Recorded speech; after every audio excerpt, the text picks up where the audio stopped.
Thank you. If I could have your attention, please. Okay, so in this next session, we'll be having an interview with Dr. Brenda Boardman. It'll be conducted by myself and Sergio, and we'll then open up at the end for any questions that you might have for Brenda.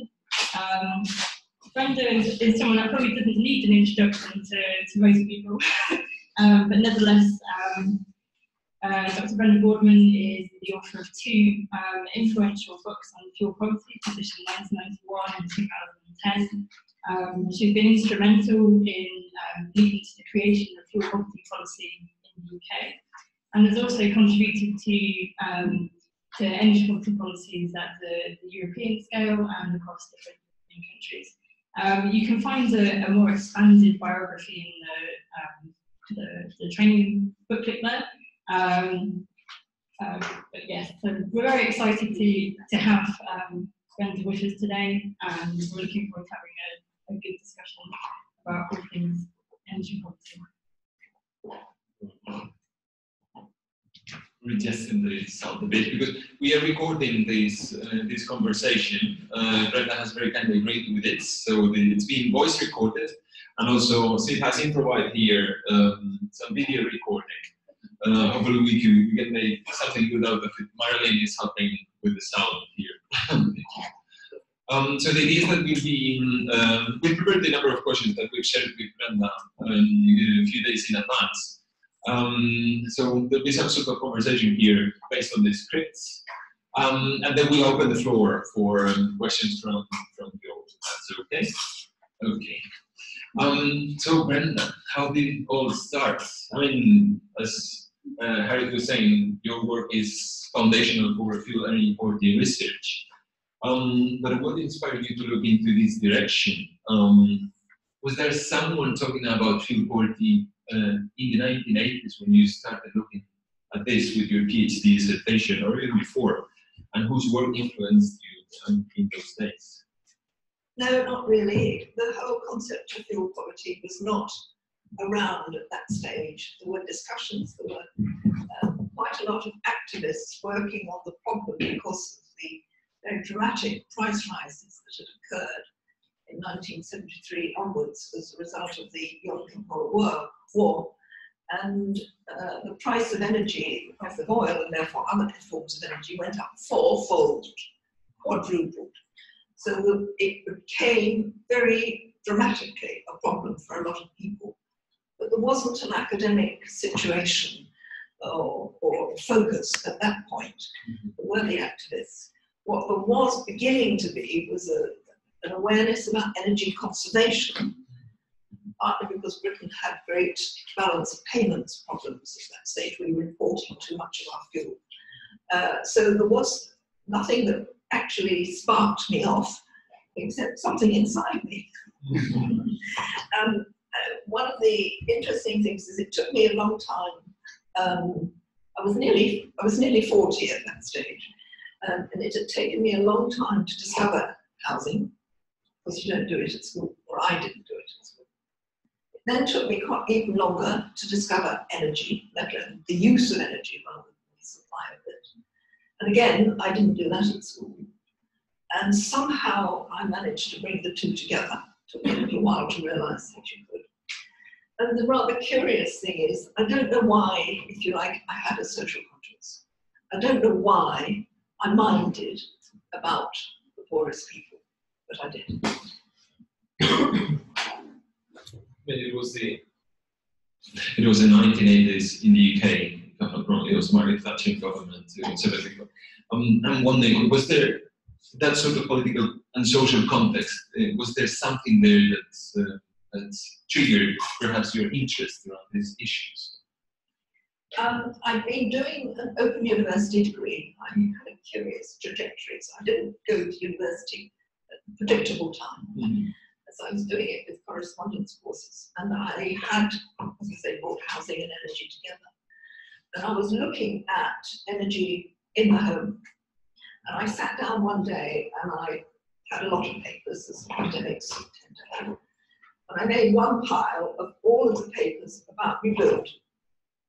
And I made another pile about all of the papers to do with the existing housing stock. And the housing stock was down there, and the new build was up here. And I thought, this is the wrong way round. I'm not going to do a new build, I'm going to do the existing buildings. So that was an important step towards looking at housing, energy, and then, as I say, brought poverty into it. And the way the Open University was structured helped me immensely with that. I had to do a sort of dummy for my PhD as a project. And that was very important, working out what I was interested in and what I wasn't. And I was also very fortunate because at that stage I lived just down the road from a very important university, the University of Sussex. And they have a wonderful institute called the Science Policy Research Unit, which is interdisciplinary to the core. So I've been interdisciplinary at the Open University in my first degree. And then I had the opportunity to be interdisciplinary in my research degree. And both of those were very, very important and helpful situations. Yeah. Sorry. Word here. So there is in the suggested reading we put one paper from 2012. It's titled "The Missed Exam." It's an interview similar. I mean, we've been inspired by that interview. In doing this one, Christine Liddell interviewed Brenda in 2012. She was telling her personal story in connection with how she came into research at age 40, as you were saying. And I would really recommend you to go and read about it. I mean, there are some bits of it that I think are fascinating, not only about the history of the field itself, but how there are different ways to get into research and eventually into Oxford. And I think, well, we'll ask you about this with your own experience. And can I ask you, how was it doing energy poverty research back then? What sort of data could you rely on? Because there was no SIL back then. What shortages or obstacles did you face in this regard? You mentioned the Thatcher years. That was definitely, if you like, one of the inspirations. It hadn't specifically driven me to this subject, but there was a lot of anger in the Boardman household, if not elsewhere. It is a curious situation to get back to, because the words were fuel poverty. The expectation was, in the wider sort of, and policy is almost too good a word for it, but the wider awareness circle, that this was something to do with poverty. And the utilities were extremely keen to say that this was not their problem. They were there, they were privatized companies, they didn't have to worry about the poor. That was a social policy issue, it wasn't their issue. And that took quite a lot of rebutting to go to them and say, look, you've got, fuel is a basic necessity, energy is a basic necessity, whichever word you use. And you've got a duty to all your customers. You've got a duty to serve them equally, fairly, whatever approach you take. And that was quite a big obstacle to get over. There was a lot of, it's not energy, don't come near us, go over to the social sciences. And the other set of issues that took quite a bit of navigating was this issue that, to start with, everybody looks at the symptoms. There are disconnections. There are people with debts. There are cold homes. There are people possibly getting ill because of cold homes. The fact that it has anything to do with energy efficiency of the home and the building stock was not there. It definitely was not there. That, if you like, was the one contribution that I made, which was to say it may look like it's to do with fuel prices. It may look like it's to do with poverty. Both of those are important, but they're not as important particularly if what you want to do is solve the problem, as the energy efficiency of the home and the equipment in it. Doesn't tell you much about data, but I can keep going.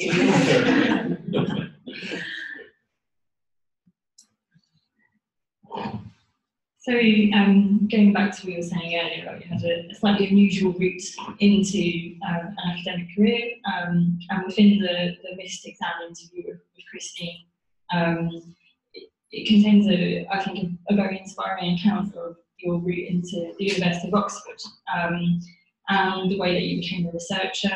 And I think when you look back at those days and your time with the Environmental Change Institute, what are your thoughts about academia and its relationship with society? And kind of a linked question is, what were your experiences as a female researcher? What were kind of the main challenges that you faced as a woman in academia, especially at the University of Oxford? Well, at times the University of Oxford is an extreme example. It was particularly an extreme example when I joined in 1991. In as much as interdisciplinarity was not seen as a sensible route, particularly almost at any academic stage, especially not if you were undergraduate or doing a master's. There were very few masters then. So the difficulty I had is getting accepted. And I was given a position as a senior research fellow, which is a senior one.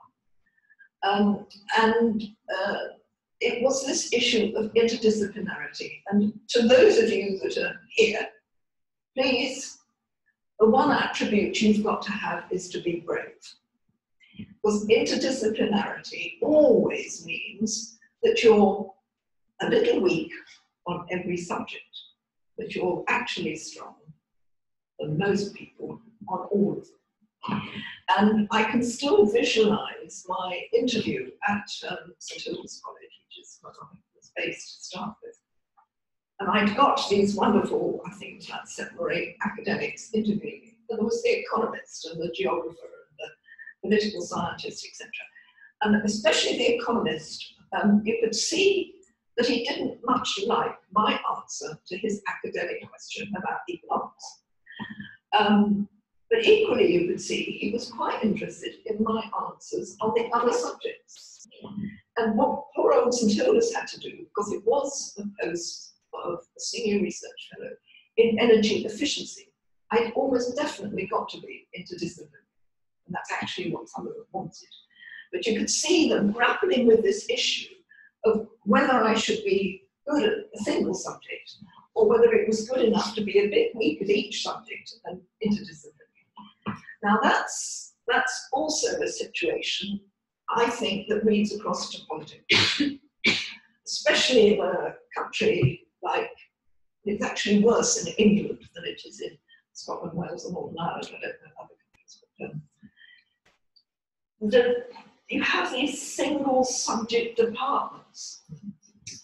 So you have a housing department, or you have a health department, or you have an energy department.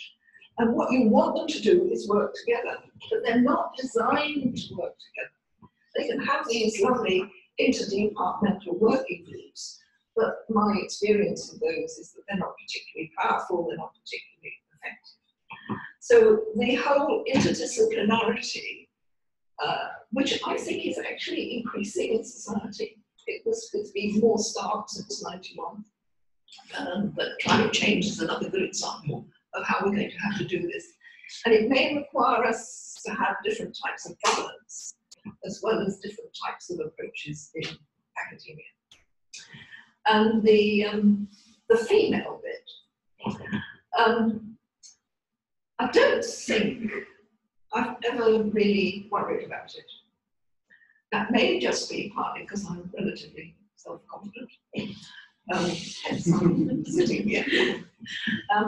And secondly, it's because you can make use of the situation. It is utterly true that when I started, the whole energy world was totally dominated by supply.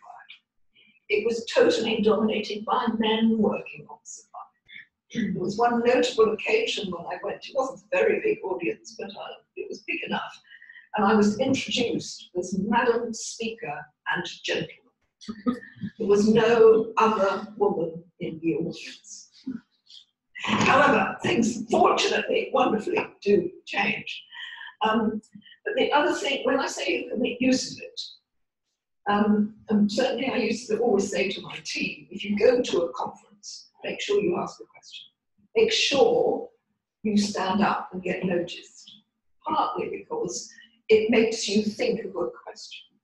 So it makes you pay attention. I might sort of ask somebody a question. But also, if you, as one of the only women in the audience, and particularly if you wear something moderately bright, it's very easy for people to come up to you and say, you're the woman that asked the question, aren't you? Whereas actually, if you're faced with a sea of grey suits, I do this to the day. I write down pink shirt, blue tie, so I can remember which of the grey suits I've got to go to. So going back to your point about trying to break down those silos in policy terms and trying to encourage cross-sector, cross-departmental working. In your experience, what has worked? What has been a good way of trying to move that forward slightly? Nasty question. I mean, I sit back, I sit back and I think, have I really been doing this for 30 years? Can I really show any difference? And actually, the real difference is you lot. Because when I started, there were no other academics working specifically on fuel poverty, energy poverty. There were people working on buildings and construction or energy issues or politics, but there weren't people working on fuel poverty. So the fact that I'm here and you're here and there's a cost program is a wonderful thing. So some things work. I really don't know which policies have been the most effective. As I said, England, the Whitehall, the government in England, is very difficult to work with. I use an analogy. If you were playing with a ball and you've got a brick wall in front of you and you throw that ball over, you can't see what's happening on the other side.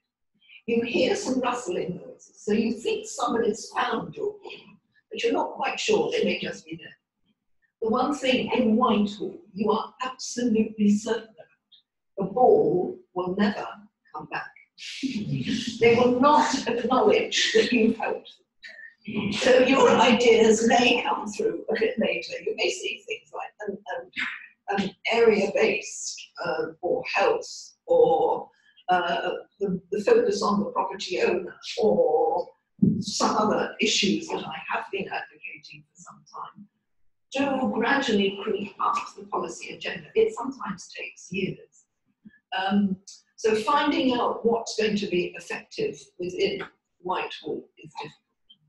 But Northern Ireland, and therefore Belfast, Edinburgh and Scotland, and Cardiff and Wales, and even Dublin and Ireland, actually all much better and more open at having discussions, and therefore perhaps listening.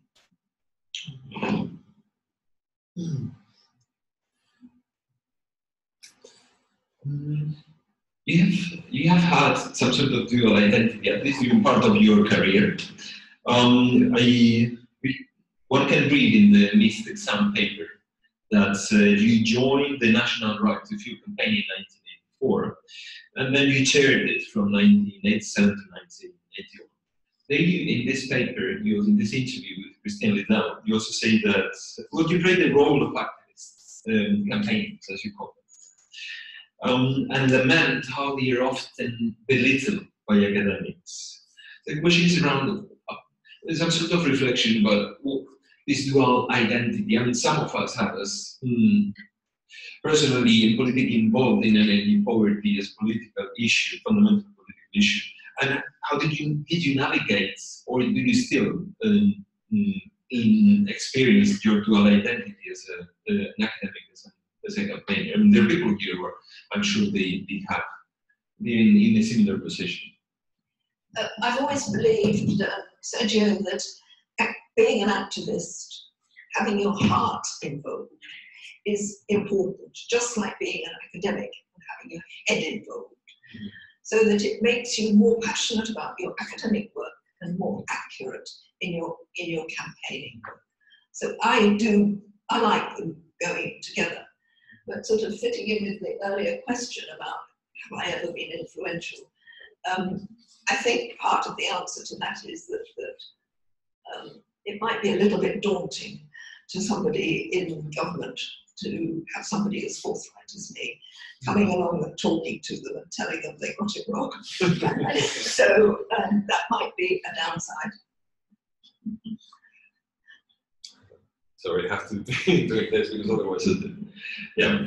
And did you have any negative experience, like someone telling you that you are not an academic, you are more of an activist, and having your views, your inputs belittled because of your personal involvement, political involvement in fuel poverty, and not just, I mean, you were not just in Oxford academic and going back home writing papers.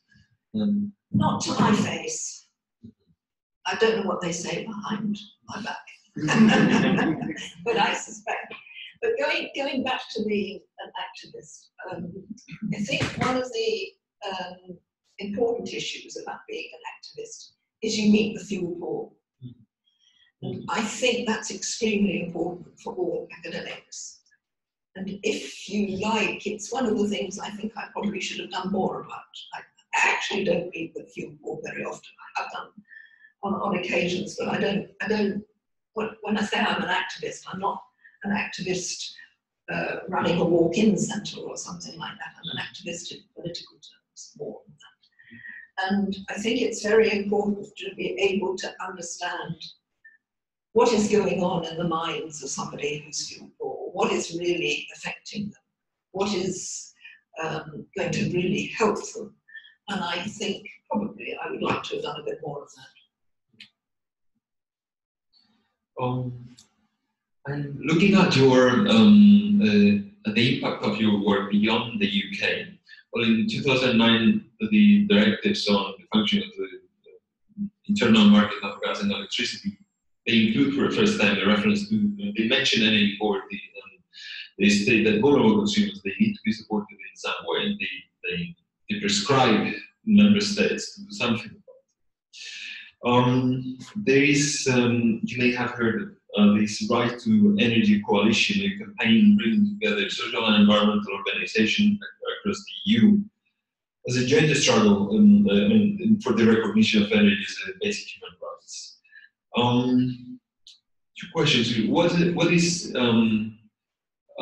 you think how has your work had an impact at the EU policy making level?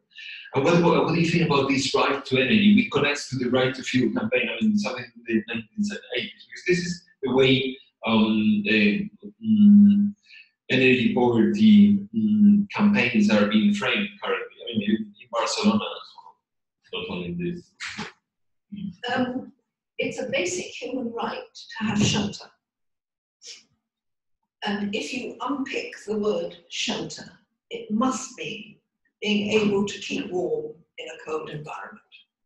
So I have no difficulty about it being a basic human right, how we interpret that. What you mean by war, what you mean by space, etc.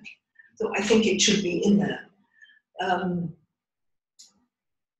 So therefore the idea of a right to fuel or a right to energy, actually I don't like the right to energy so much.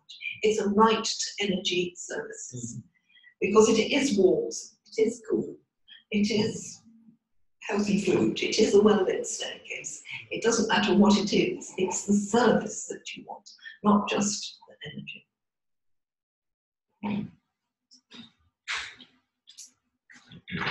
So thinking about the 10% indicator, which arguably has been the most influential and most transferred metric for looking at energy policy anywhere in the world.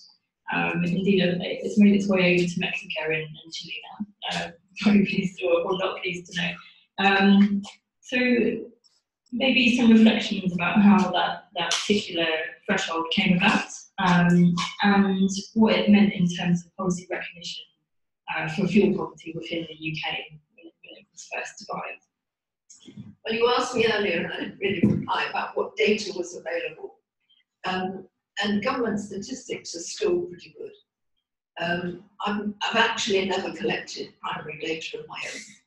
I've always used what is available. And the expenditure survey, the family expenditure survey as it was then that the UK produces, which does by decile information. And I use that a lot in doing my doctorate. And you had to do either the bottom 20%, the 20% with the lowest income, or 30%. And I chose 30% because it seemed to work well. And at that stage, and this is data that I published in 1988. Pause. And it's still in use. And at that stage, some of it was before that, but at that stage, the 30% of households with the lowest incomes in the UK did actually spend 10% of their income. Wasn't that they needed to spend, they did spend 10% of their income on fuel. So I used that because I thought at some level that's affordable because they're doing it. And also there was a very useful piece of work coming out from two economists, Isherwood and Hancock, from government. I forget exactly which department, but it was the department. And they did an analysis as to what the word disproportionate might mean in economic terms in relation to household spending. And their analysis showed that it was only with housing and with fuel that households spent more than twice the median. They never did on food, which was the other basic indicator they looked at. So they decided that housing and fuel were particularly difficult expenditures, problematic ones, for each household. And at that stage, there was a lot of help with housing expenditure. There was nothing for fuel. And so I used that statement because with my 30% of households spending at 10%, as it's so rapid, the average, I can't actually now remember if it was the average or the remaining 70%, but the rest anyway, was 5%. So I had a group, 30% of households, spending more than twice the median. It must have been the average to have got somewhere near the median, so I've got that together. And so I was right in terms of a very useful academic paper. I was right in terms of what households were actually doing. To say that it was affordable was obviously a really difficult thing, but I wasn't making a guess about potential levels, it was what they actually did. And Harriet, I was always very keen to try and get close to an answer. It's often easy to come out with a problem. It's not always easy to come out with an answer. And actually, the 10% was a bit buried in the text. I didn't really make it a big issue in terms of what I wrote. And anybody who reads the book that came out of the document will realise that's what I've done. But at some stage, it was picked up by, I think it was then the Department of the Environment. And there happened to be in the Department of the Environment one of my heroes, a man called Dick Moore, who totally believed in the problem of fuel poverty. He worked on the English House Condition Survey. He knew everything there was to know about housing expenditure. And the political situation being what it was, he wasn't allowed to use any phrases like fuel poverty. So he crept in the statistics, but he never actually called it fuel poverty. And so it was never picked up by his ministerial editors. And he had got some very good information in there. And he partly is responsible for picking up on the 10%. And what we've done subsequently, partly because fuel prices have dropped over the years, is to take it to be 10% as a need to spend, rather than do spend, which is where it started. And again, you asked me about what data I didn't have. It's extraordinarily difficult to get temperatures in the home. We've only done it 1 or 2 years in the UK. We haven't done anything, I think it is 1996. So to actually know who's cold is very difficult. So expenditure data had to be what I used. Does that answer it? Very well, thank you. So thinking about the first national strategy for the UK came out in 2001, and originally they set a goal of 2016 being the year that we would eradicate fuel poverty in the UK. That proved to be a target that was impossible to achieve under the various governments in power. What are your reflections on that failed policy approach within the UK? We were all delighted that it came out. One of the beauties of the Labour government that came into power, I think it was 91, was that very quickly afterwards they made a statement that they believed in the problem of fuel poverty. But previously, under the Conservative government, we'd had statements that fuel poverty doesn't exist any more than baked bean poverty or whatever it was existed. That was the Minister for Energy, Secretary of State for Energy said that doesn't exist, not a problem. Anyway, the Labour Party came out and said it, and then we got the fuel poverty strategy, which was excellent. Quite a lot of us, and I definitely, unfortunately, put myself in this category, slightly took our eye off the ball because fuel prices were dropping. So it looked like the problem of fuel poverty was getting solved. It wasn't. There was nowhere near enough investment in energy efficiency as there should have been. We didn't use the money that was available sufficiently. So it looked like it was going away, but as I say, it wasn't. And then we had this awful shock when fuel prices started to rise again, and you realised the numbers were soaring. This is not a problem solved at all. And I just wanted to say one other thing which came in about the debate about European policy. An example of why I think people don't actually listen to me. Don't feel a reason why they should. I told people in the European Commission, do not use the word bubble. I hate the word bubble.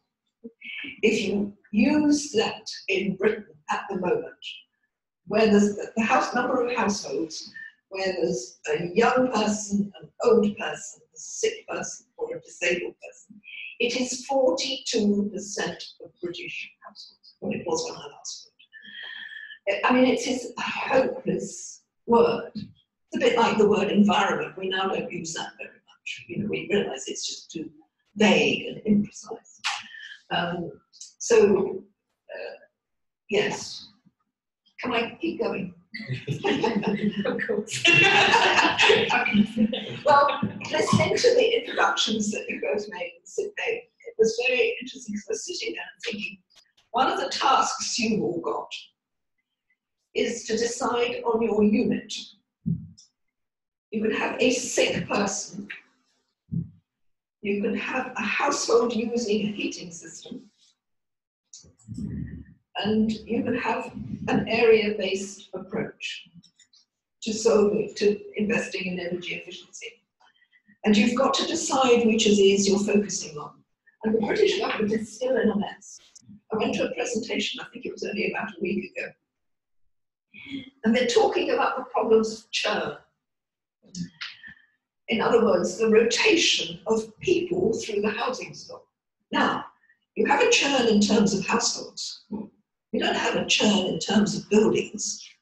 The building stays the same. Is your policy focused on the least efficient buildings, the more vulnerable individual, or the poorest income groups?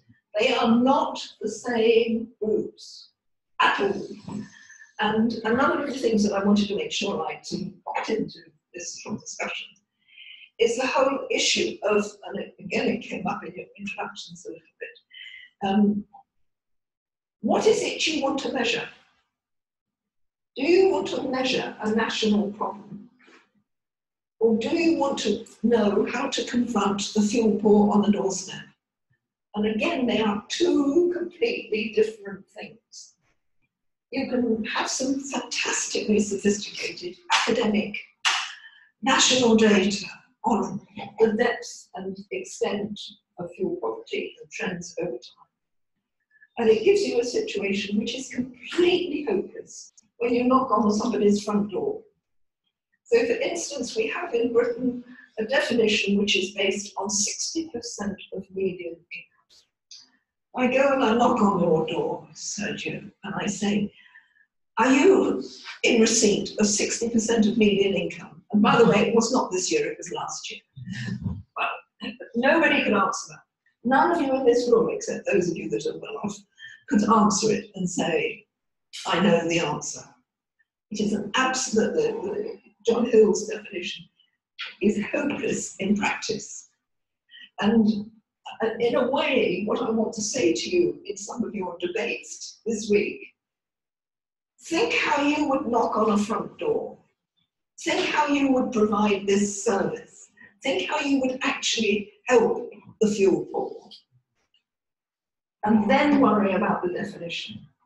Don't worry about the definition unless it's going to somehow relate to that doorstep. And another of the things, I'm just keeping going. You've got me going, so. When I say I wish I'd focused on the fuel poor in person a bit more and sooner, that's because I think a lot of people in poverty have tremendous difficulty on a daily basis coping with life. If you were poor, if you were really poor, you would have the same problems.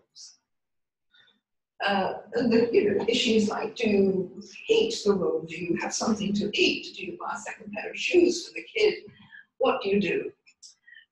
And that's a very real set of problems. And it squeezes out of the mind a lot of the issues that you and I think would be there, like, shall I go and see the local energy efficiency office? Shall I go and see the local advice centre? Can I phone up my utility and demand a cheaper rate? They don't have the mental space for that. And that's before you even begin to add in issues like some people have rather chaotic lives. They drink too much, or they're on drugs, or they just become unemployed and they can't readjust.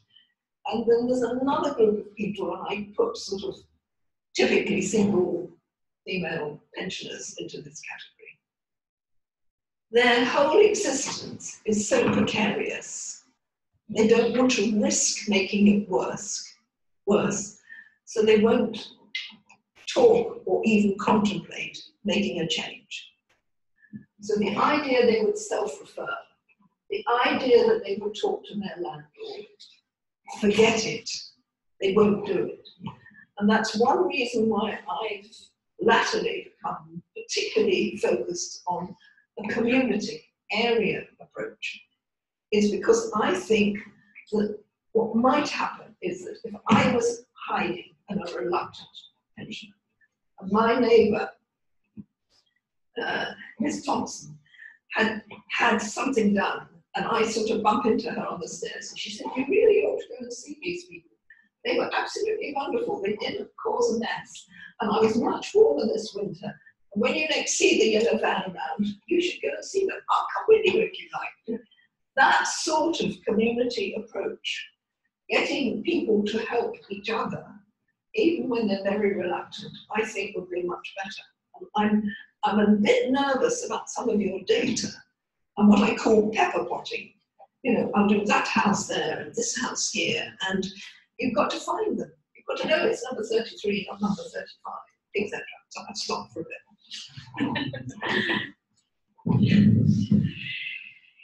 So in the Vietnam paper, you claim to be infused by the interface between people and machines. And energy poverty is very much about that interaction and that interplay between sort of built environment, infrastructure, technology, and humans. So what role do you think housing energy efficiency and the energy technologies play in the emergence and reproduction of energy poverty? You will never solve fuel poverty until you make sure you have homes that are cheap to heat. Full stop, end of statement. And I mean really cheap to heat. Which, if any of you have energy performance certificates in your countries and you grade them A to G, you've got to be aiming for the A to Bs. Almost, let's say they've all got to be A's by 2050, and that's partly a climate change debate as well. At the same time, you've got to make sure that the building and its contents, whether that's the heating control or whether it's the type of system, whether it's the fuel used or whatever it is something that fits with the lifestyle and understanding of the occupants. A long time ago, I used to go and talk to some engineers on a master's course at the University of Cranfield. And the guy that had asked me to go and see them said, Brenda, you have 3 hours to give these engineers a social contract. It's a bit optimistic, I don't know how much I manage, but still. So I used to start off with the example of a heating control. It was difficult to use.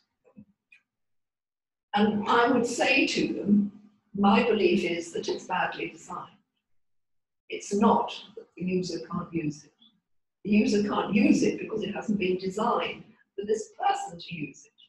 So if it's difficult to use for somebody with arthritic fingers, or it's difficult to see with somebody with poor eyesight, or whatever, it's an engineering problem, not the human interface problem. You've got to, engineers have got to recognize it.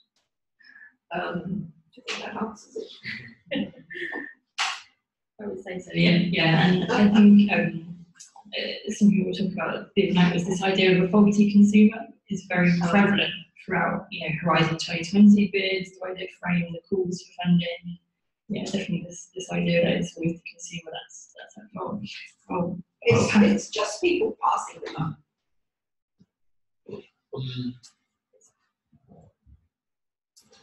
So you were saying before the importance of energy efficiency at the home. Like, do you think this is one of the biggest contributions? But looking back and looking at what's happening now, in the UK, but also elsewhere in Europe, low rates of energy efficiency retrofits, the practical difficulties in upgrading the energy performance of the housing stock.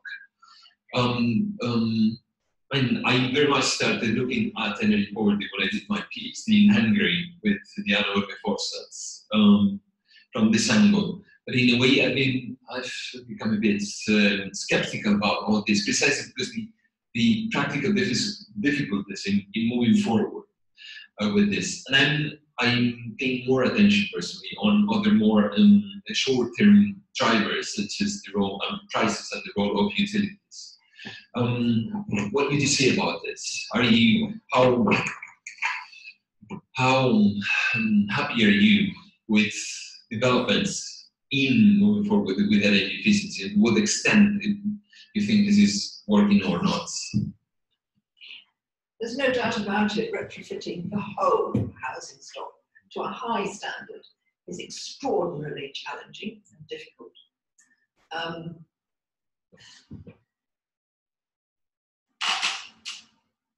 We have a debate in Britain which includes still a lot of reliance on nuclear power stations. We are managing just to build one at the moment. It may never be finished. But actually, it would be about 14 or 15 more nuclear power stations to be built in Britain to get to the low carbon future that the government at this precise moment is imagining in its publications.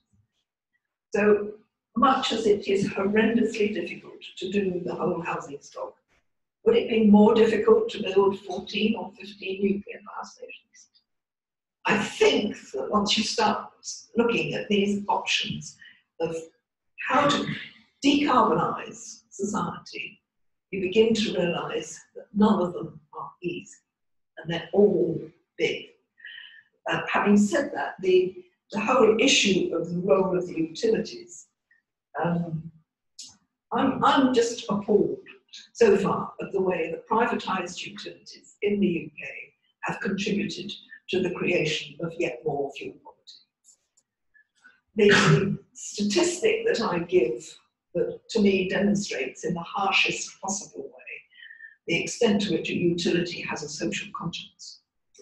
There was quite a bit of a debate a few years ago about the inability of households on a prepayment meter, whether it's money or a card or whatever, to switch to a cheaper supplier. The suppliers just wouldn't do it. And the government creates a bit of stink and bangs on the table, so the utilities say we better do something. So the utilities send out people and they go and knock on doors because nobody knew who got a prepayment meter. And they go and knock on the doors and they change a lot of households from what was the old fuel to this new one.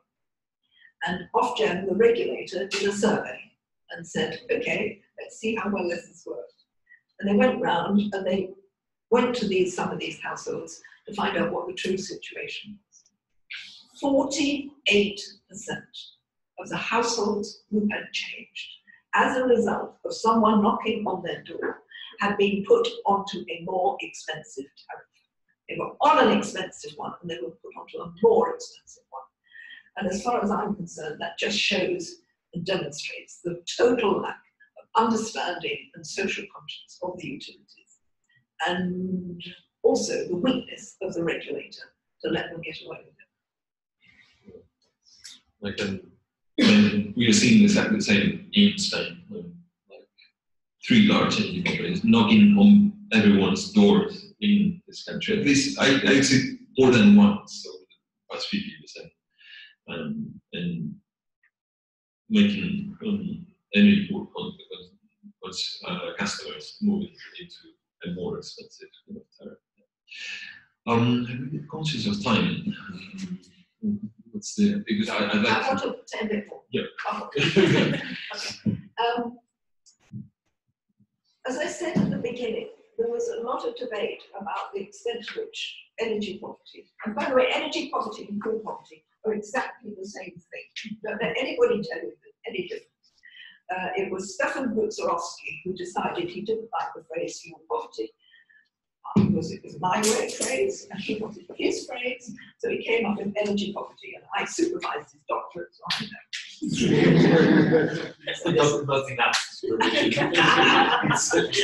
Anyway, we used to have a debate about whether fuel poverty, energy poverty was part of how to make sure it was part of energy policy, not social policy. And I think we've got a somewhat parallel situation developing now about fuel poverty and climate change. There is at times a risk that climate change, because it is such an emergency, because it is such a drastic situation that we've got ourselves into, that the focus will be on the people who can reduce their carbon emissions the most, i.e. the richest people.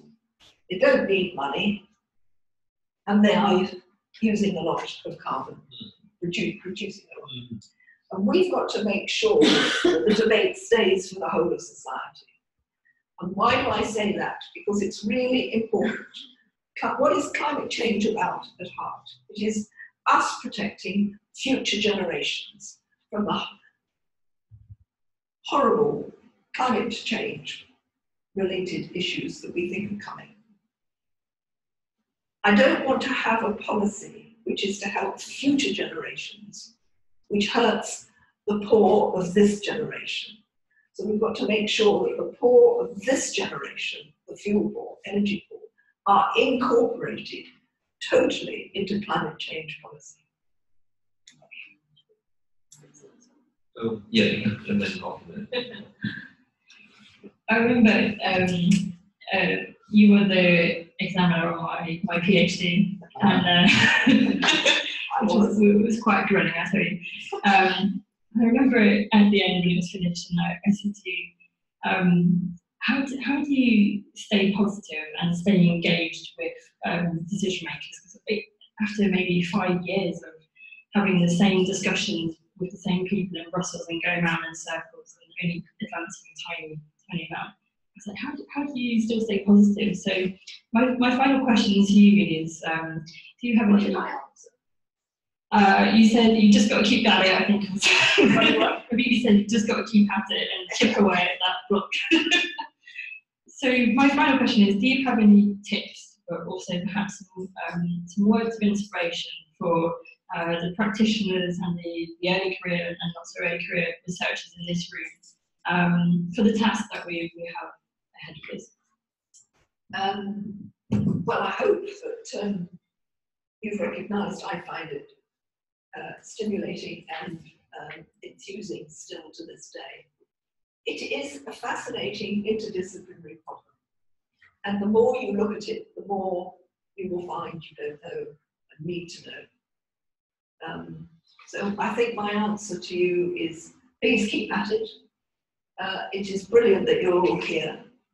There are a lot of people out there who need you to keep at it, because many of the fuel poor are not in a position to help themselves. They don't have the money, they don't have the space, mental space, sometimes they don't have the mental capacity. So they need your help. And for climate change reasons, we absolutely categorically need to work on the worst housing, the most polluting premises, and make sure that people are warm inside without hurting.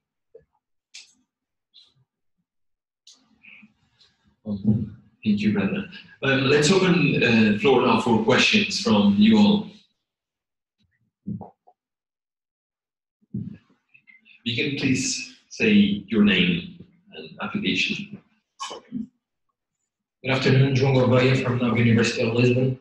So thank you for your insightful discussion here. I have really some points to follow on your notes. Regarding energy efficiency discussion of buildings and the part of the energy companies. So we have seen this struggle in discussion in Portugal, the energy company trying to shift from the discussion on energy prices and so on to show the structural problems of the energy poverty in the country. And they are kind of right on that approach, because I give the example of Portugal, as I know best.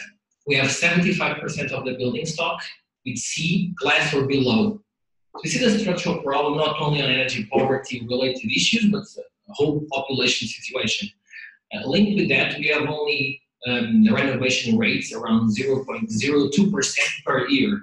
So it's impossible to go for the carbon neutrality in 2050 and to have A-class building stock.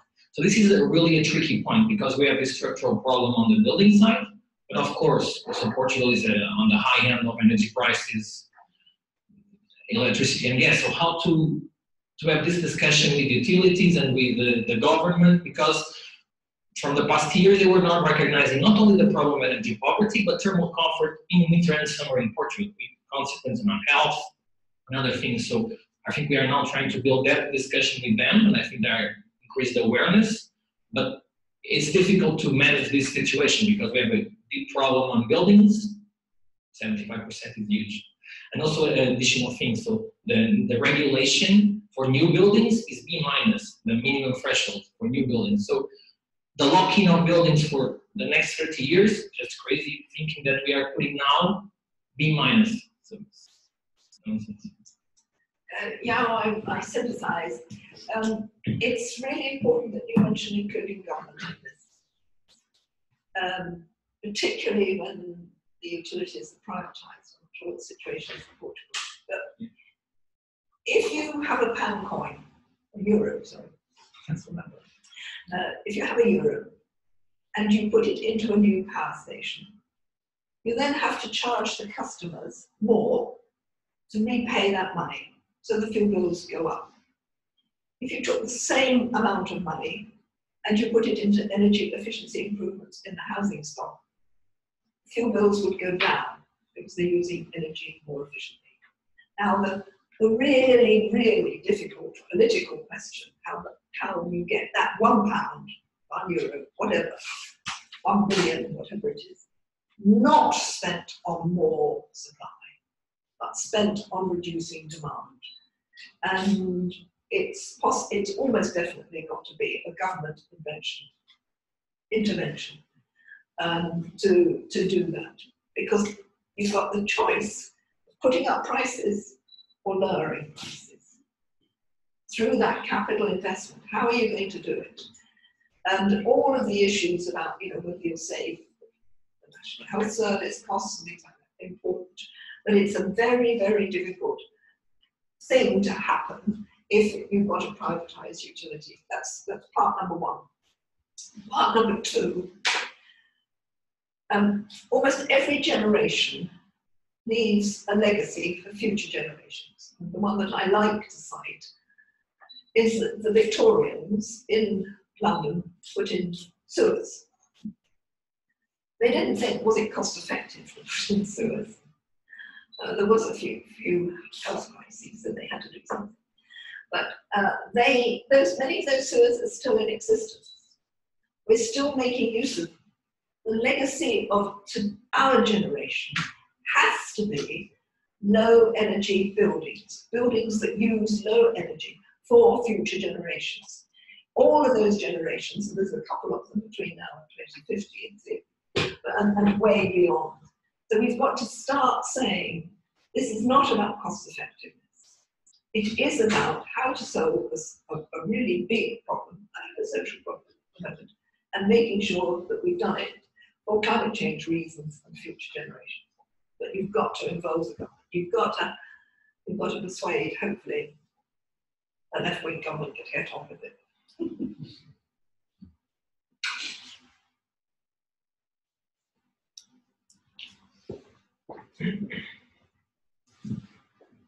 I'm at Central European University. Thank you very much for the inspirational talk. I want to ask, you said you didn't collect primary data yourself, but you used, you relied on statistics for your research. But at the same time, you've been activists and you had a chance to meet with people. And I wanted to ask you, when you go back to your research legacy, so how important were there these insights that you got by talking directly with these people? So did you get some ideas by meeting with these people, and then you're gonna to put the academic lenses that you go and look for some statistical data? How was this process, activist, academic? Because I did some research and I talked with many vulnerable people, and they tell you they just pay the bills and they have it for the end of the month just to buy a daily basis bread and milk. It stays with you. So how do you then go back to put on the academic lenses and to make the best use of these insights for academic outcome? At the most basic level, it confirms that you're dealing with a real problem. It is possible sometimes to sit in a little ivory tower, wherever that might be, and think, is this really still a problem? Are there really, sometimes you look at the statistics, for instance, and you say, well, I know people are warmer. Is this still a problem? But that general trend upwards for the whole of society still leaves a lot of people at the bottom. Some of them are going downwards. We've certainly got increasing poverty and therefore much reduced incomes in the UK. We've got people talking about food poverty as well. So, as I say, at a human level, at your level, it confirms you're doing the right thing. Occasionally, it helps you with the policy debate. the thing that I've mentioned doorsteps. I don't think I came to doorsteps soon enough. I looked at national statistics, I looked at national indicators, and I was immersed in those, and in fact, quite happily, and didn't realise how difficult it was. Having said that, it's not actually too difficult on the doorstep to say to somebody, do you spend more than 10% of your income on fuel? That is a question you can just about ask. And they've probably got, is it 10 million pounds, how much do you spend? You can just about do it. But the other thing that I've come to somewhat belatedly is the mental health issue. We've looked at physical health to an extent. It's very, very difficult to work with the medics properly. That's a non-trivial challenge.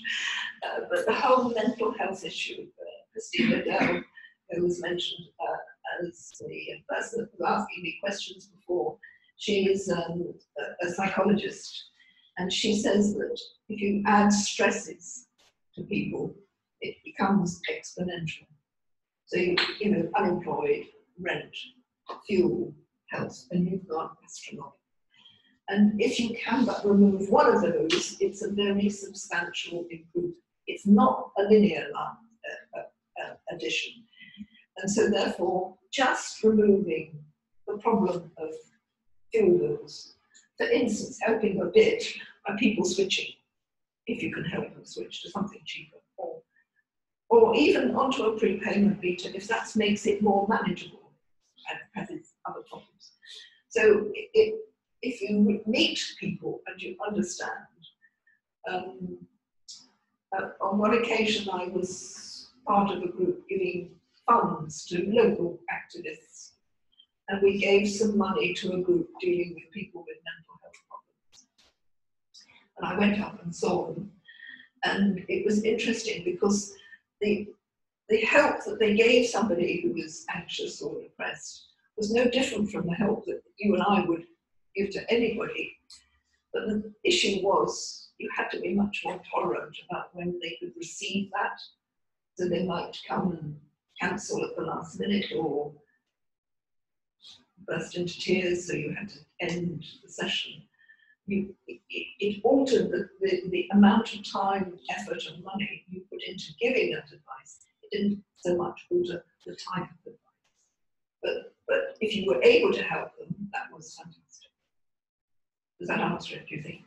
A bit. I'm around for the rest of today.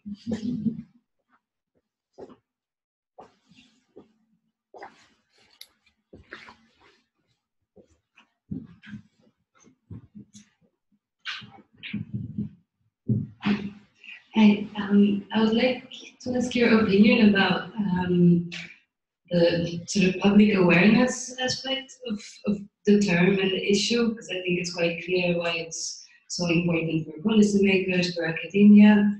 But what's the role and maybe the right approach to get it into a public debate, or even is it necessary? Yeah. It's a good question. At a political level, I'm not quite sure if it's true still, but it always used to be true, that the fuel poor went into the surgeries that their members of parliament had. So every member of parliament had come face to face with somebody in fuel poverty because they turned up at their surgery. So if you had a debate in the House of Commons, everybody knew what you were talking about. You didn't actually need a lot of publicity in the newspapers because it's such a real problem. Now, as I say, I'm not quite sure if that's still the situation, whether people are now so much more worn down by poverty. And I use the word poverty a lot because if you're on a low income and you're really desperately short of money, that obviously comes into it. But it's not only paying your bills, but of course the bigger issue is you've no money to invest the capital that's needed to make the home more energy efficient. So there's both income and a capital side to poverty. The daily grind of poverty is still there. a lot of people, when I meet them and they say, what do you do? And I tell them, I get relatively blank stares. There's not a huge amount of knowledgeable awareness. Most people can tell what you're talking about by the phrase fuel poverty, energy poverty. So they've got enough awareness, but they don't really think about it. They don't really know about it. Whether that's necessary at a political level, I don't think so really. It's getting the government officials to talk to each other and the political dimension behind it. And it is very difficult sitting here saying, you know, what have I got to show for 38 years? It doesn't feel like it's a great deal, but so maybe I haven't been quite as effective as I could have been, so you may all be a lot better. Marilyn.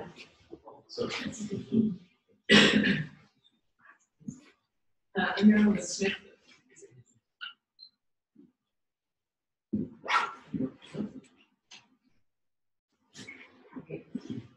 Okay. I'm Marilyn Smith with the Energy Action Project, and I will be leading the session on Friday. But because you asked Brenda earlier about the Right to Energy Coalition, and you've been talking a lot about the policy aspect, I'm interested in what I kind of see as a disconnect right now, where there's a lot of action going on in the policy level, and I do go to the Right to Energy Coalition meetings, so I'm in that discussion. And there's a lot of discussion about, well, we need to change this word in this policy, which is obviously important and it's at the top. But there's also a sense of this is a political problem and policy must solve it. And in other groups that I'm working with, they're really taking the social impact approach and saying, what can we do on the ground this week to fix people's energy poverty? I'm sure there's other people in the room that are doing that. So where do you see those two either being so far apart that they're not connecting, or is there an opportunity for policy and social innovation to actually eventually work together? Well, the short answer is they have to somehow. It isn't easy. And I think for anybody who leaves the fuel poor on a daily basis, you are going to try and find ways to increase their income, and you are going to find ways to try and reduce the cost of energy to them, you know, fuel switching or whatever. But the long-term approach has to be into the energy efficiency of the house and the building, the equipment in the building. So and that is capital expenditure. And for the fuel poor, that has to be somebody else's capital expenditure. I don't like doing it through an energy company obligation, because that only puts up the prices for everybody, including the fuel poor. I think it's got to come from the national government, it's got to come from the Treasury, it's got to come from income tax, VAT or whatever. It's what goes into the Treasury, and it's got to come out again as assistance to the fuel poor. But where a lot of people seem to go wrong, Marilyn, is that they think all of us need money.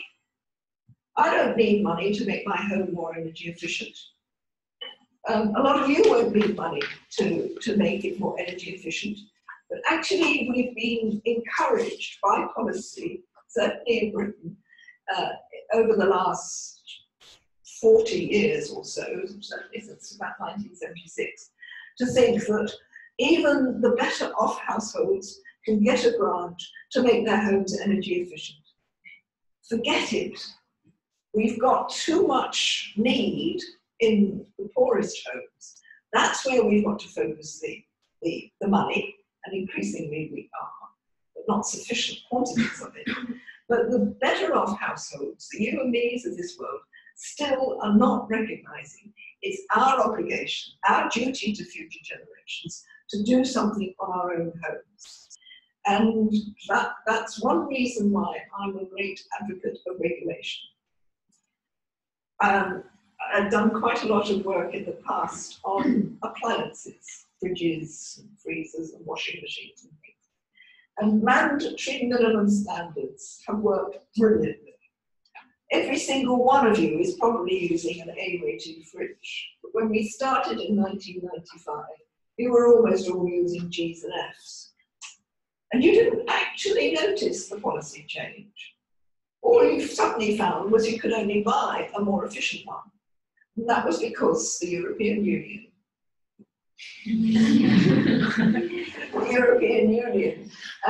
brought forward mandatory minimum standards for appliances. Now that's easy in a common market because these are goods that are traded across boundaries. It is not quite so easy, but we really need it to happen for the European Union to bring forward, and each member state to fully endorse, mandatory minimum standards for the building stock, so that it should be absolutely impossible to live in a G-rated property, and then an F, and then an E, and a D, and so. So we're gradually pushed towards it now. That is much more difficult because it's our money that's got to be spent on it. But we're ever so tentatively working towards that in Britain.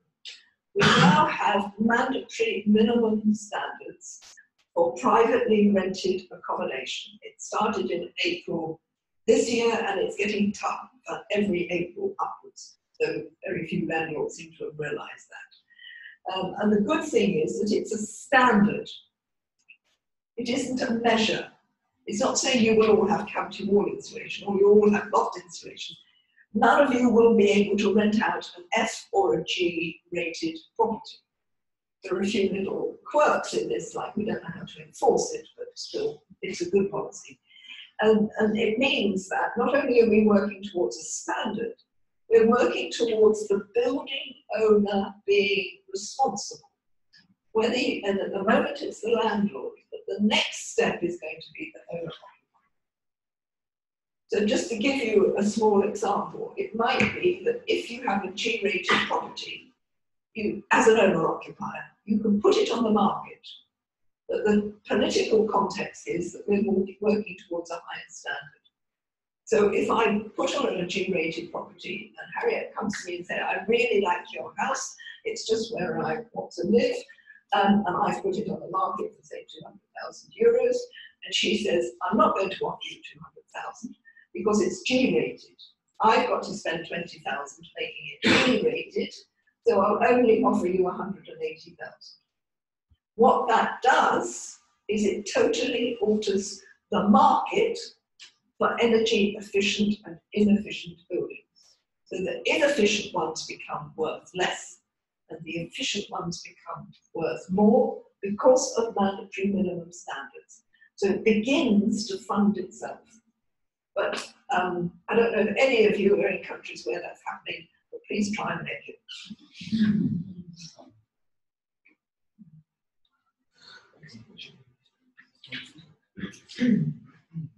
Hi, my name is Florian from Berlin, and we're actually having that kind of a situation right now where we in Germany have quite high standards when it comes to new buildings and then also upgrades, and most of that is mandatory.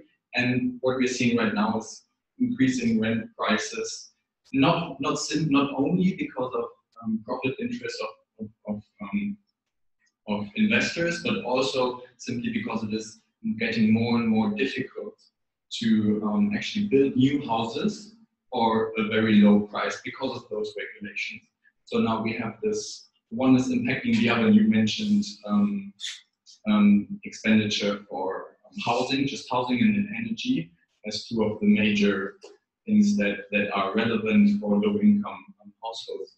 Now, where is this, what would you say, where is the solution, and what is the approach when you're saying, okay, we need more standards, better standards, and then on the other side we see increasing prices, and that's also affecting especially low income? I think my answer is I can't solve all the problems at the same time.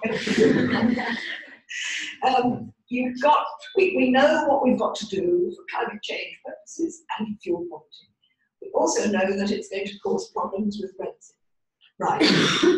We've just got to find a way of coping with that whether it's increased rental subsidies for households, I don't know, I don't like subsidies really, but whether it means low interest loans so that it's not so expensive to build them or to convert them, I don't know. There are a lot of ongoing knock-on problems, since I can't solve them all, and the effect of more efficient homes on rents is definitely one of those problems.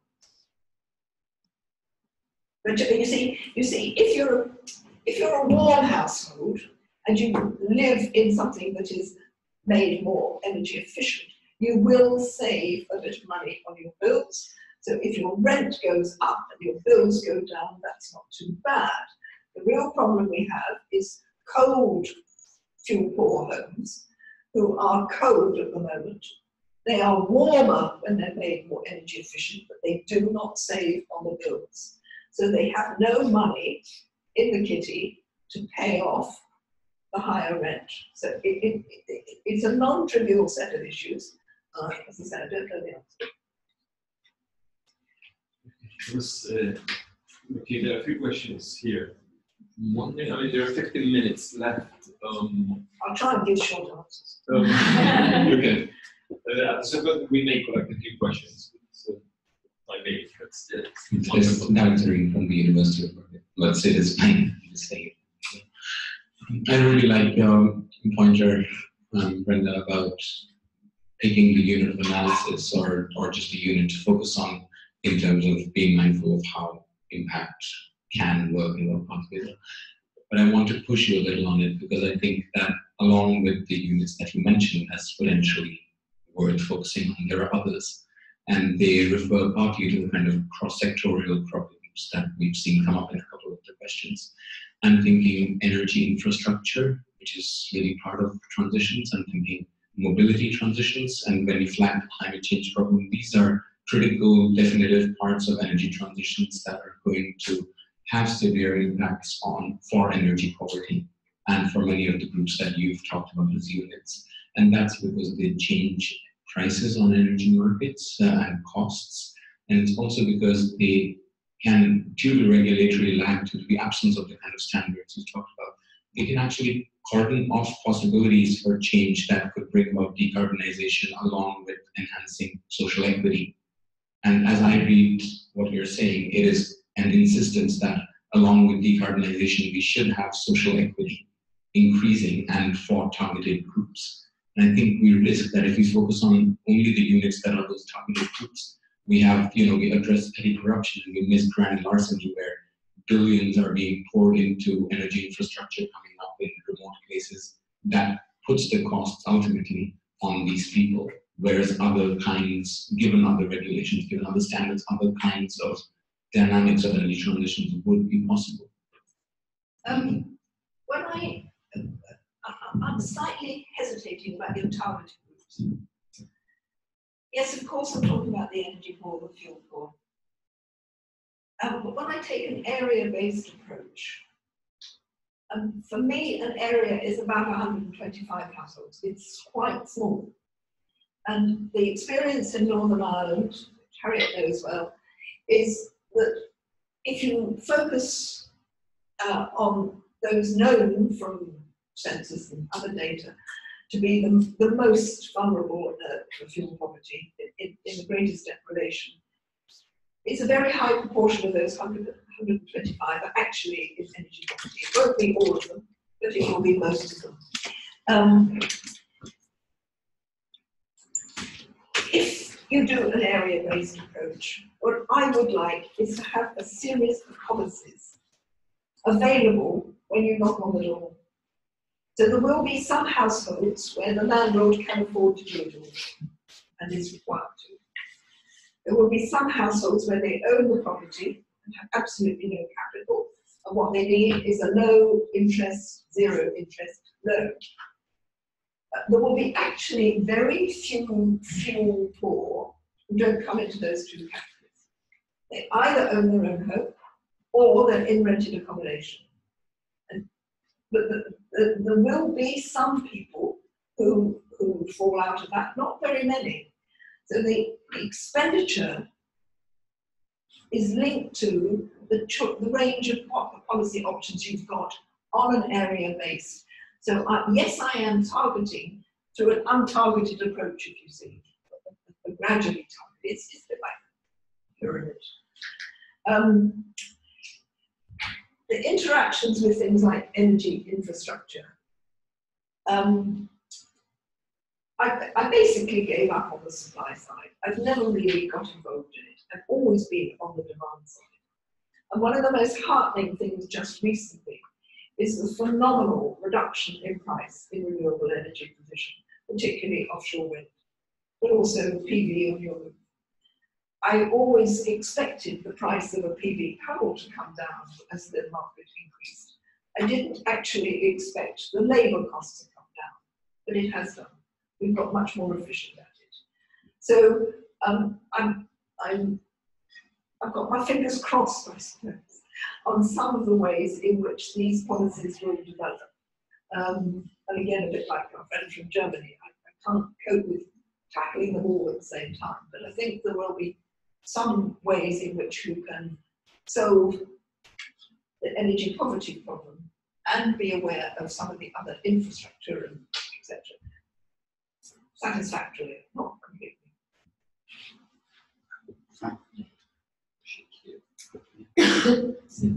My name is Sari Sisa from the Manfred University, UK. On the issue of energy efficiency, in the Middle East, I have visited Bahrain, where I realized that there are commercial companies that sort of go to industries and implement some energy efficiency measures on the ground, that the cost savings between the bill they were paying before and the bill that they will be paying will be given to the company that implement those measures over a period of time. The question is, do you think in the UK and other EU companies we can implement such kind of measure in the household energy, to alleviate, to improve the energy efficiency and in a way reduce the income? The second question is regarding the issue of vulnerable people.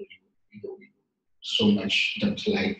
I understand the exclusion criteria when we use vulnerable people, but what other way do you think we can identify the people that are at more risk of having problem of energy poverty, and so that the policy target or policymakers can really target this group and alleviate this problem? To take the second bit first, the people most at risk are in energy inefficient homes on a low income. So if you identify in a street that these are the G-rated homes, and you knock on the door and you find out they're on a low income, and you've only got a few seconds to ask a question. It's got to be a very simple question. That's what they found in Northern Ireland. They took 20,000 euros as the household income. It was a crude measure. Does your household have more than 20,000 or less? They went into a more sophisticated discussion about what that meant later on, that if you earned more, the door was closed, or there was a different set of policies. And you could do that in 7 seconds, because you knew it was an energy inefficient home to start with. All you had to do is get somebody to tell you a little bit, the starter, about their income. So that's the way that I would get around the issue of vulnerability. I don't think the idea of commercial companies coming into people's homes and offering them energy efficiency improvements will work. There's several reasons for that. We aren't very good, certainly in Britain, at paying companies to give us advice on energy efficiency. We don't like it. ESCOs, they're called, energy service companies. They don't like it. In addition to which, in order for it to work properly, you have to guarantee that you won't heat your home over 21 degrees and things like that. It's just almost impossible to manage. Sorry, no. Hi, I'm Irene. I'm from Barcelona, from an NGO, so I'm not academic and my English is not that good, but I will try to explain myself. Here we have a major problem with, for example, housing occupations, where private companies wouldn't allow energy services to people that occupy because they don't have access to housing. So even if they had like efficient households, even if they had lower bills, they wouldn't be able to access energy services. So for me, it's very important. Like for me, it's a huge problem and energy efficient in-house in buildings. So that would be a major policy. But if you don't have like a philosophical approach, whether energy should be a public thing or a private thing, like if you are allowed to sell energy to people, or if you should provide like an enough, I don't know how to say it, like an enough amount of energy to people so that they could live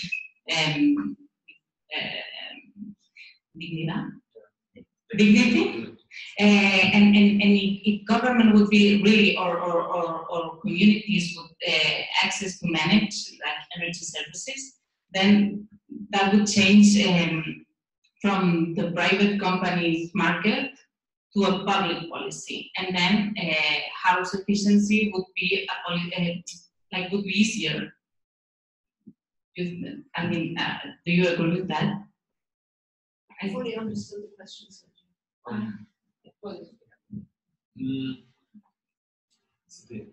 So there is an issue about access to housing. So there, the range of probably several 100,000 households in Spain that because they were evicted or they don't have a home, energy companies, well, utility companies, they don't have access to natural gas, electricity. If you don't have a home, how can you have access? Because you occupy it. You occupy it. Oh, squatting. But I mean, it's not that you go into your grandma's, like someone is breaking into your grandma's home and occupying a house where someone else lives. It has to do with the fact that lots of, big chunk of the unoccupied housing stock in Spain is owned by banks and it's sitting empty. People who were evicted, they reoccupying. Right. Sorry, I didn't understand. So there's this, and this is a recognized issue that energy poverty is not just about lack of affordability, it's about lack of access. Because energy companies, you can have an internet connection at home, nobody will ask for a rental contract or a property deed, but you cannot have access to electricity or natural gas. And I guess the question is about like making access to energy a right, whatever the condition for these people. I fully believe in a right of access. I do not believe in a right of access to free energy. So providing you have a way of paying for it, I think you should have the right to have access to it, which brings you to a prepayment meter. So providing it is something, so you put some money on a card, you put the card in the machine, and that allows you to use 20 euros worth of electricity, and then you run out and you put a bit more. That seems to me utterly right, even if you're in, as you say, squatting or premises that you don't own. But I don't believe in the right to free energy. I can explain myself. I agree that you have to pay for energy services, but if you privatize all the energy companies, if the regulation of the energy market is so weak as it is now, at least in Spain, and I believe that in all the European Union, then you cannot, if you don't have a strong regulation, a public regulation in energy, you're not able to do policies as enhance the efficiency of households, because it's a public policy, but all the earnings of the energy market is on private hands. To explain myself. But what we have in Britain is we have private energy companies with an obligation to invest in energy efficiency. Now, you can do that. It is difficult because, as I said earlier, if you are investing in energy efficiency, you raise the money by putting up the rate for everybody. Now, there are different ways you can do that. You can do it per household, you can do it per kilowatt hour, and it makes quite a bit of difference which you do. But you raise the money, and that even the fuel poor are contributing towards that energy efficiency investment. And that's why it is crucial that the energy efficiency investment goes into the homes of the fuel poor, because otherwise they're made worse off by this energy efficiency obligation. And it's taken quite a few years for us in the UK to persuade the government that that's what they've got to do, focus the money on the fuel poor. I'd much rather they didn't do it that way. And we used to have policies for energy efficiency, which were paid for by the Treasury. But then the British government wanted to make, because of the 2008 credit crunch crisis, they wanted to take the money, and so it wasn't coming from the Treasury, it was coming from something else, and they gave it to the utilities. And it is regressive. You have to work extremely hard to make sure that the fuel poor households who are contributing to this higher rate benefit to the same extent. It's very difficult to do. Isn't that subsidizing? Who said that? I think You did. No, it's not subsidizing. Why is it subsidizing? because they are not contributing as much money as they could for the development of the efficiency. So they've contributed 10 euros and they're receiving 100 euros, that sort of thing? Yeah. Yes. Okay, so it may be subsidizing, but it's being subsidized by other energy consumers. One final question, because we're almost Hi, thank you. My question is quite related with her, but Eva, see, okay. And I think because of what we are seeing here in the situation in Spain, I totally agree with your point, Brenda, that energy efficiency should be at the center in terms of our legacy to next generation, etc. But my concern, it's not a question, my concern is if doing that, do we have the risk to depoliticize the problem? Because in fact here in Spain it's a very political problem. It's not such a question of energy efficiency, it's a question of power, of utilities, it's a question of non-transparency on the energy market and how we fix the prices. And under my point of view, this is one opinion, I want to know yours. Under my point of view, energy efficiency is important, but maybe it's secondary. Maybe the first what we have to do here now, our priority is to reframe the problem as a right to energy, for example, or maybe to transform the energy tariffs, to fix the social tariffs, to allow that this untransparent and non-progressive market can work. Do you understand me? I think so. Yeah. My question is if we focus on energy efficiency, do we have the risk to depoliticize this problem, which is our first, as under my point of view, our first challenge? I don't think we'll ever depoliticize it. I don't think whatever you do, you'll depoliticize it. In terms of the impact on the energy industry, you've just got to make sure that they are brought under control, and that's got to be by the regulator or the government trying to say, okay, we're reducing your limits on this, and we are reducing the amount you can sell. We're encouraging renewables and we're encouraging energy demand. I have to say, I'm going to end on a negative note. It is extraordinarily difficult to introduce policies which really hurt the utilities and that make them stick to it. They're clever beasts. They wouldn't be so big if they weren't clever beasts. I mean, we are seeing that in the UK as well. It's quite difficult. I would love it if we could nationalise them. That may be the answer, but of course it's a very expensive answer. So you've got to have some good regulators and you've got to have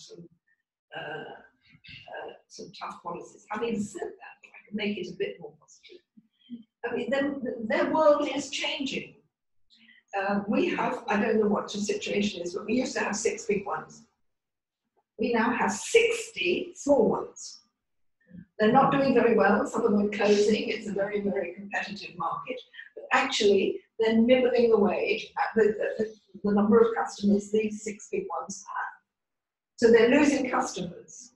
At the same time, they've got to phase out coal-fired power stations. There are restrictions on how many gas-fired power stations they can buy.